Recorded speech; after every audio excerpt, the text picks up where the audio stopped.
Welcome to Dalbora. In this session, we will go through the Launch My Vessel process available exclusively through the Dalbora app.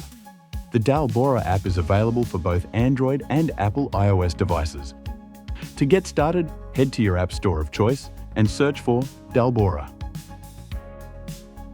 Once installed, open the Dalbora app and tap Sign In.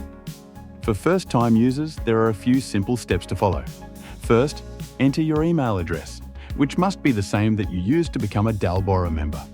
Then, tap the Reset Password option. You'll receive an SMS containing a temporary password. Enter this, followed by your new preferred password. Then confirm, and then tap Submit. Finally, enter a 4-digit PIN and confirm. This will be used each time you log into your Dalbora app account. Also, ensure that all app notifications are turned on.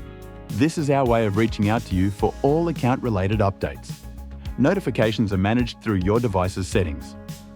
The home screen will show your marina and all of the related services available at that location. Tap the Launch My Vessel icon to start the process.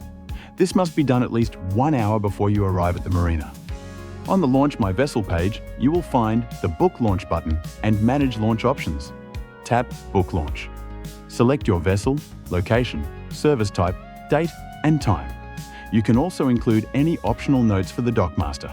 Finally, check the Agreement Terms box. Then tap Book and Launch.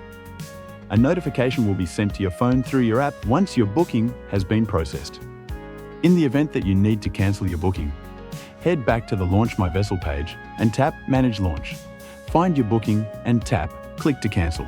Then tap Yes. A notification will be sent to your phone through your app once your cancellation has been processed. If you have any further inquiries, please contact the Dalbora member and guest services team.